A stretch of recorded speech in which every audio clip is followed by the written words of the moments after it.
Alors aujourd'hui, je vais continuer sur les enquêtes sur l'astral et en particulier le moyen astral. Je me connecte à l'éther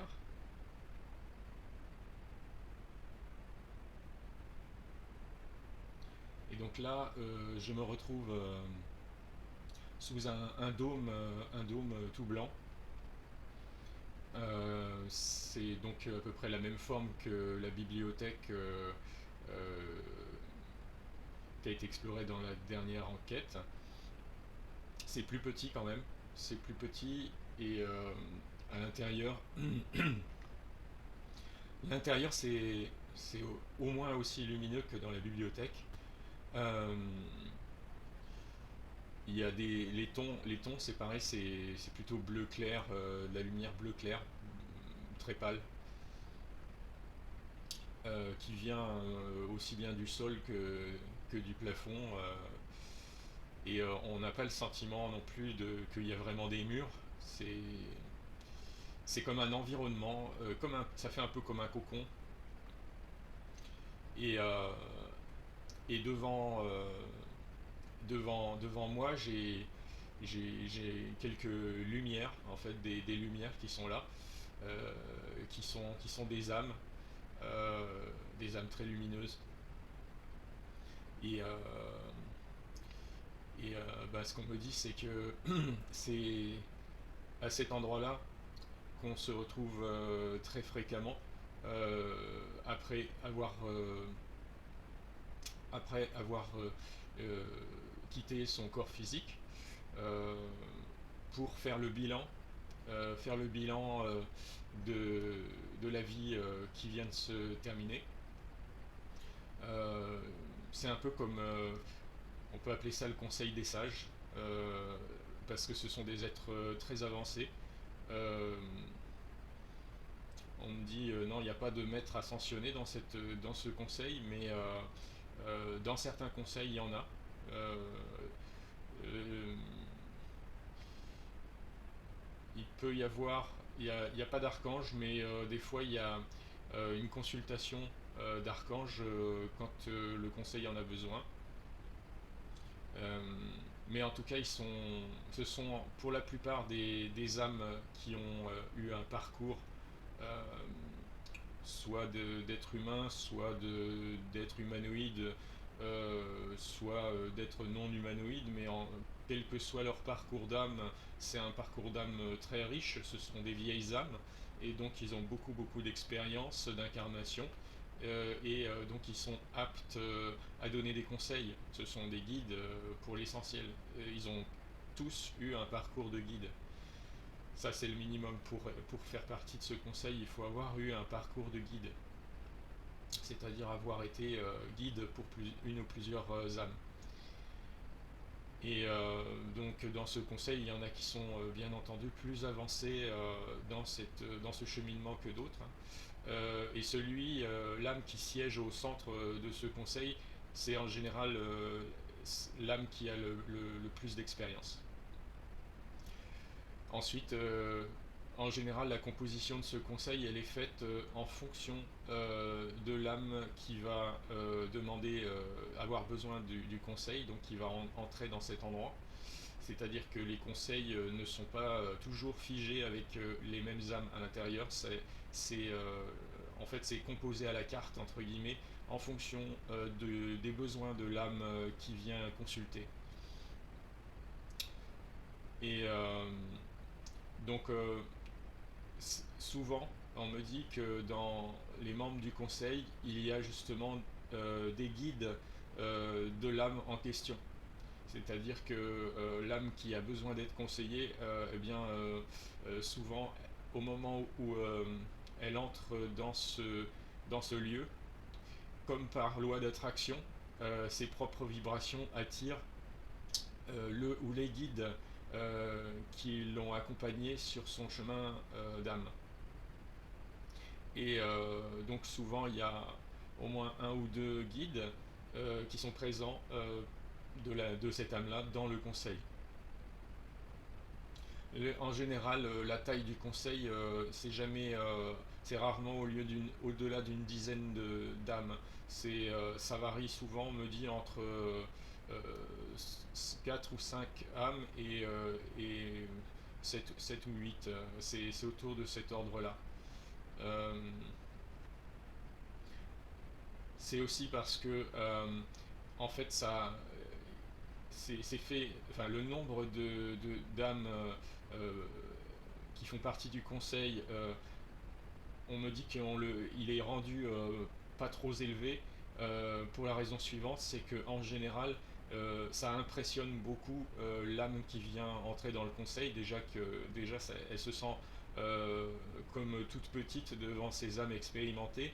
Et si en plus le nombre de conseillers entre guillemets du conseil était élevé, bah ça pourrait presque faire peur à certaines âmes, les impressionner trop. C'est pour ça que le nombre d'âmes du conseil est limité et le nombre n'est pas toujours le même. C'est pareil, c'est à la carte, c'est en fonction des besoins de l'âme en question. Donc ça peut même arriver que le conseil ne soit constitué que de 3 âmes, par exemple. Euh, dans certains cas, en fait, il peut y avoir des mini-conseils. euh, Si par exemple l'enjeu n'est pas fondamental pour l'âme, ça peut être un mini-conseil. Par exemple pour remettre sur les rails, pour guider, pour remettre sur les rails l'âme dans son parcours, mais en général, à l'accueil d'une âme qui vient de terminer une incarnation, la moyenne du nombre du nombre de conseillers, ça tourne autour de 6 ou 7. Euh, des fois, il peut y avoir aussi, mais ça c'est plus exceptionnel, on me dit, il peut y avoir aussi une âme euh, dans le conseil qui n'est pas un guide de l'âme en question, mais qui a une bonne connaissance de cette âme-là, parce qu'elle a vécu de nombreuses incarnations avec elle, et que du coup ils se connaissent bien, et des fois cette âme-là aussi par loi d'attraction, puisque les vibrations de l'âme qui entre dans le conseil attirent des vibrations correspondantes, ou vibrations associées, c'est-à-dire par exemple des âmes qui ont été fortement associées à cette âme-là. Eh bien, des fois, ce type d'âme aussi fait partie du conseil. Mais en général, quand c'est le cas, c'est juste une âme qui vient s'insérer dans le conseil. Et faut quand même que ça soit une âme qui ait suffisamment d'expérience. Sinon, euh, ce qui se passe, si elle n'a pas beaucoup d'expérience, elle va pas faire partie du conseil vraiment. Mais par contre, elle va pouvoir être consultée par le conseil comme un intervenant extérieur ponctuellement au moment de, de cette session de conseil. Alors, la revue pendant ce conseil-là, en fait, l'âme va revoir des éléments clés euh, de son incarnation précédente. C'est un peu, donc il y a un bilan qui est fait. Il y a souvent, on me montre comme une espèce de projection holographique qui est proposée à l'âme qui vient prendre conseil à cet endroit. Et ces projections holographiques vont montrer à nouveau des situations, des événements de la vie qui vient juste de se terminer, avec une perception sous plusieurs angles, par exemple de plusieurs points de vue. Supposons par exemple que cette âme-là, elle était le père d'une jeune fille dans cette incarnation, et que elle ait eu un comportement qui n'était pas approprié par rapport à sa fille.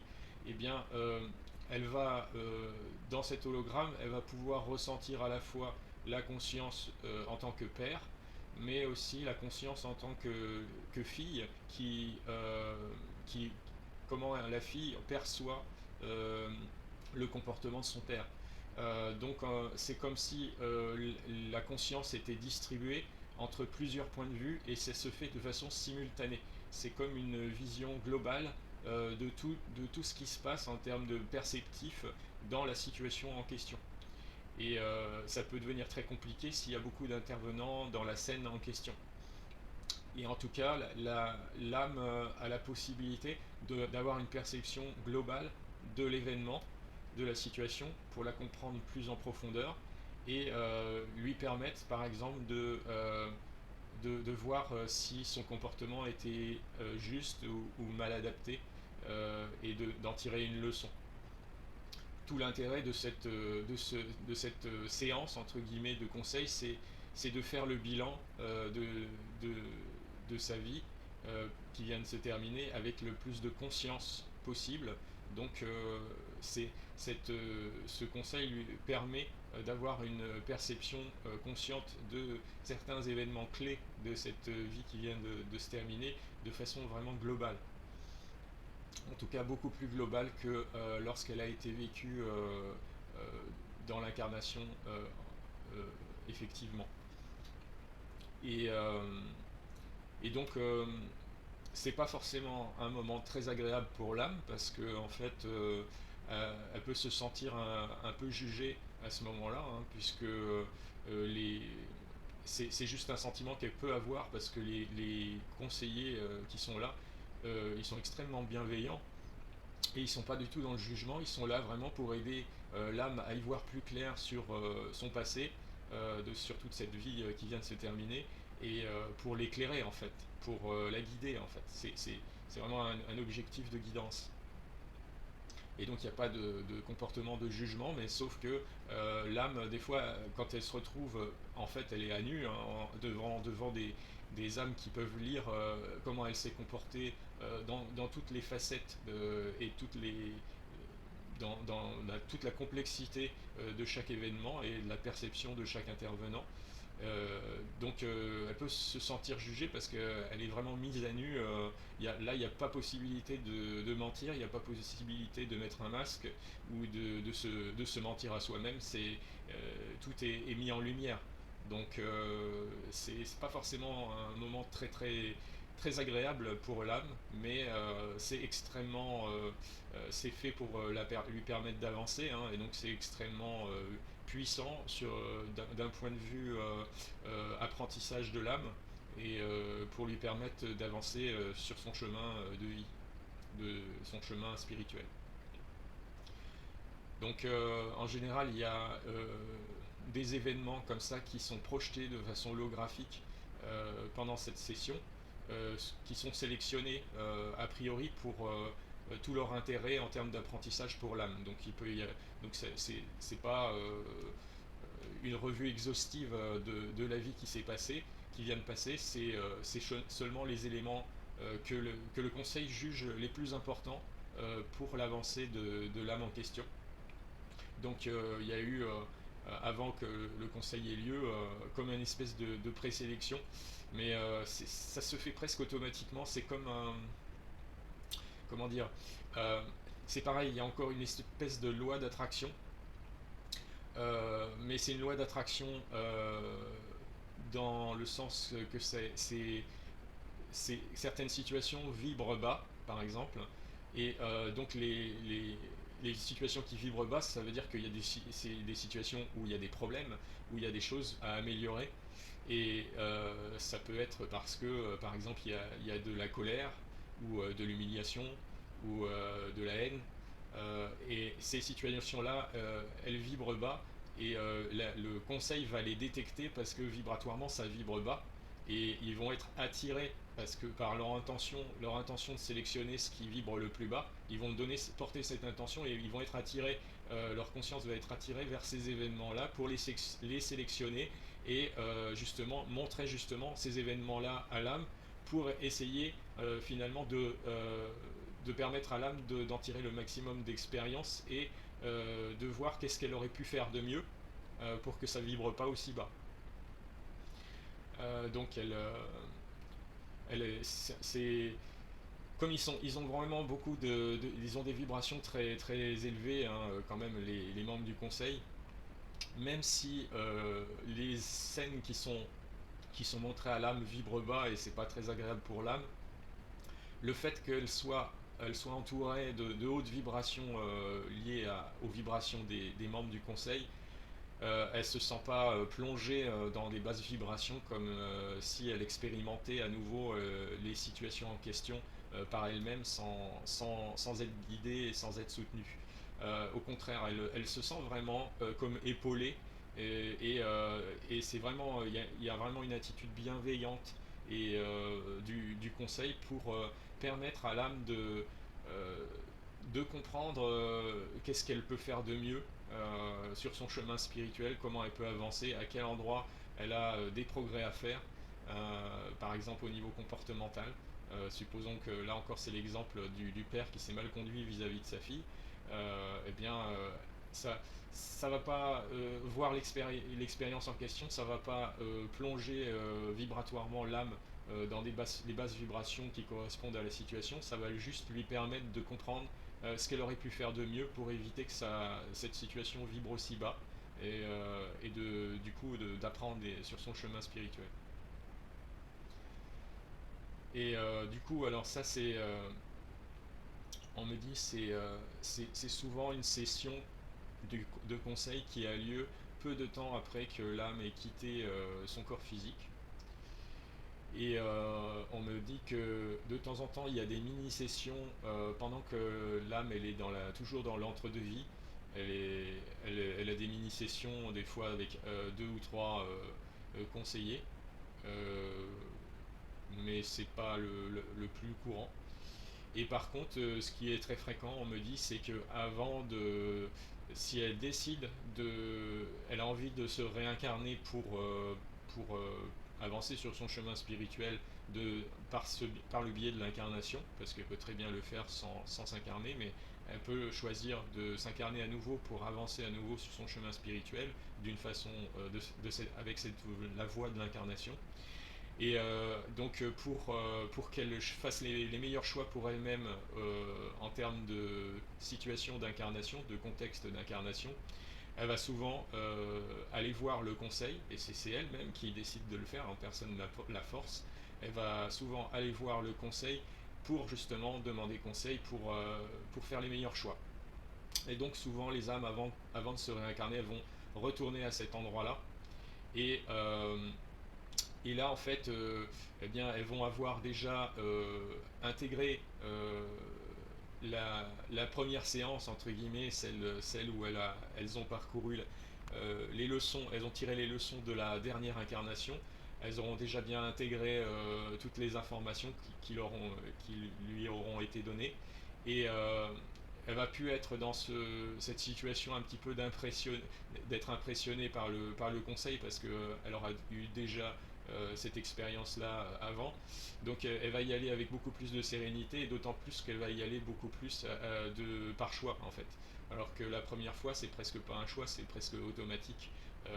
C'est comme un parcours presque obligatoire. Donc là, elle y va par choix et elle a le cœur beaucoup plus léger parce que ben, forcément, elle a eu le temps de faire monter ses vibrations, de prendre le temps de se détacher des vieilles choses du passé, de faire des choix pour elle-même, pour son avenir, etc. Euh, Entre-temps, elle a appris en général pas mal de choses, notamment avec la bibliothèque, donc, ce qui a été vu lors de la dernière projection de conscience. Du coup, en fait, elle n'est pas dans le même état du tout qu'elle était quand elle est venue la première fois devant le conseil. Et en général, il y a vraiment beaucoup plus de vibrations, d'apaisement et d'équilibre et de sérénité en arrivant pour cette deuxième séance importante devant le conseil. Et là, c'est pareil, le conseil il va être constitué, on va dire, à la carte en fonction des besoins de l'âme, parce que les vibrations de l'âme, en fonction de son parcours et de ses besoins pour avancer, elles vont attirer par loi d'attraction certains membres du conseil qui vont être les plus appropriés pour elle, pour la guider, pour lui donner des conseils, pour faire le meilleur choix de sa nouvelle incarnation. Et à nouveau, en fait, là, en termes de taille, ça reste similaire. Souvent, c'est autour de 6 ou 7 membres du conseil. Donc, sur la structure du conseil, ça peut être assez proche de la structure du premier conseil. Euh, il peut y avoir des nouveaux intervenants aussi. Ça va vraiment dépendre des besoins de l'âme, ça. Euh, En général, on me dit c'est des âmes encore plus évoluées en moyenne, encore plus expérimentées en moyenne que les âmes qui sont présentes au premier conseil.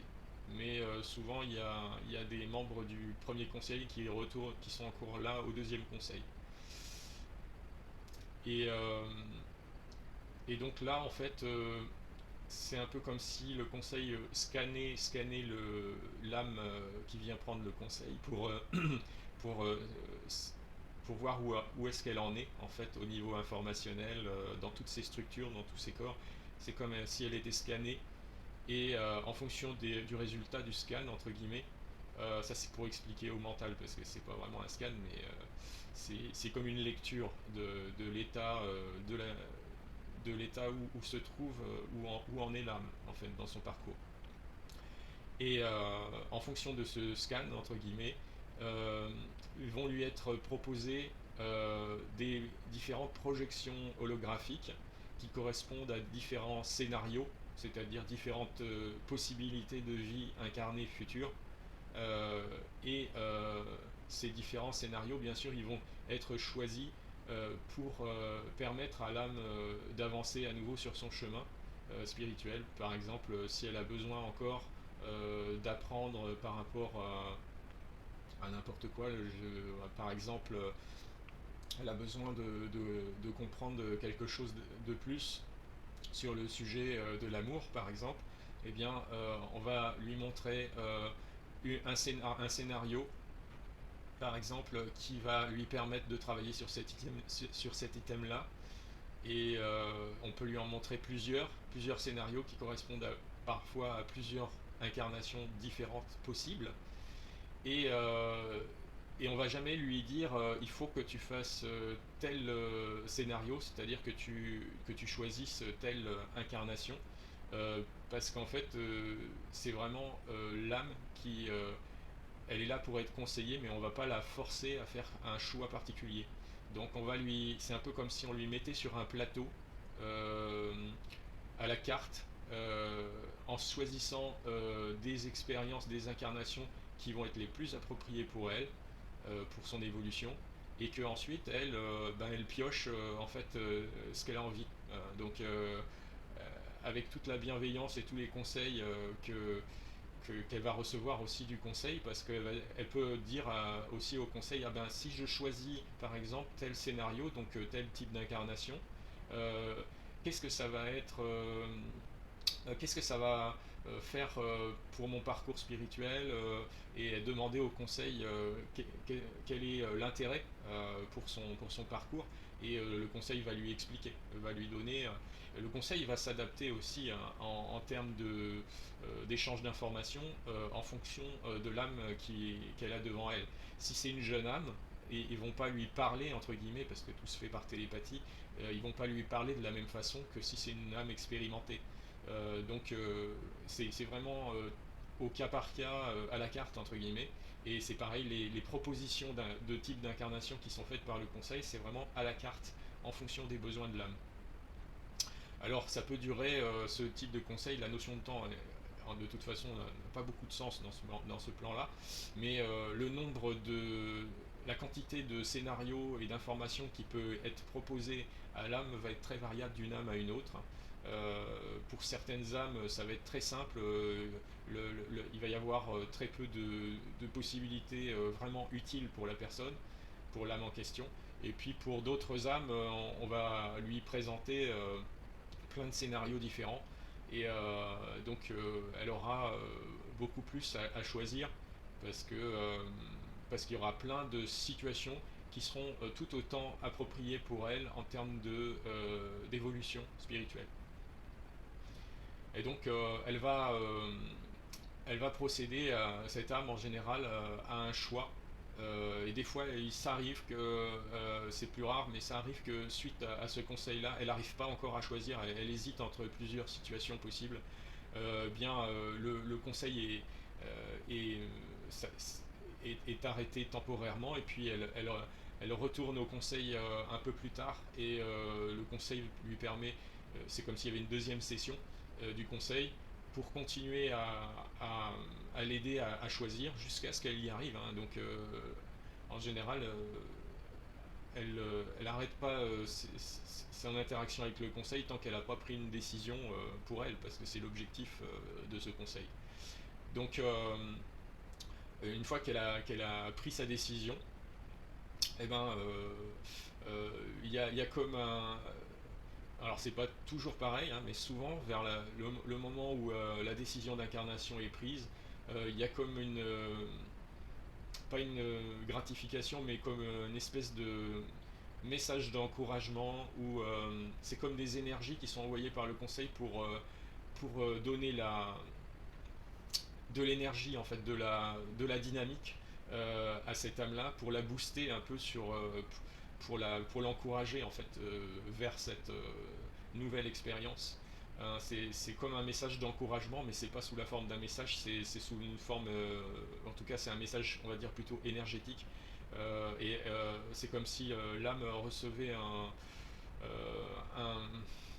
comment dire, une stimulation euh, pour la soutenir et la motiver encore plus vers cette nouvelle incarnation. Et donc, en général, elle ressort de ce conseil, de cette session de conseil, avec plein d'entrain, plein de motivation, d'énergie et de volonté pour cette nouvelle incarnation. Et c'est pas par hasard que c'est fait ça, parce que les conseillers savent très bien que entre l'état vibratoire où se trouve l'âme à ce moment-là, et le niveau vibratoire dans lequel elle va être une fois qu'elle va avoir entré dans cette nouvelle incarnation, eh bien ça va changer, ça peut changer le niveau de motivation de l'âme, et que c'est pour ça que ils envoient à l'âme un gros boost entre guillemets de motivation vers la fin de cette session de conseil, pour que ça puisse compenser ce qui peut arriver au moment de l'entrée dans l'incarnation, où il peut y avoir une perte de motivation parce qu'il y a une baisse vibratoire. Euh, donc, et d'ailleurs, il y a des âmes qui vont, ça c'est un peu hors sujet, mais il y a des âmes qui vont, une fois qu'ils vont commencer à descendre dans le processus d'incarnation, vont même changer d'avis et se dire que finalement non, elles vont pas faire cette incarnation. Donc, bah, ça peut être ça peut résulter dans un avortement,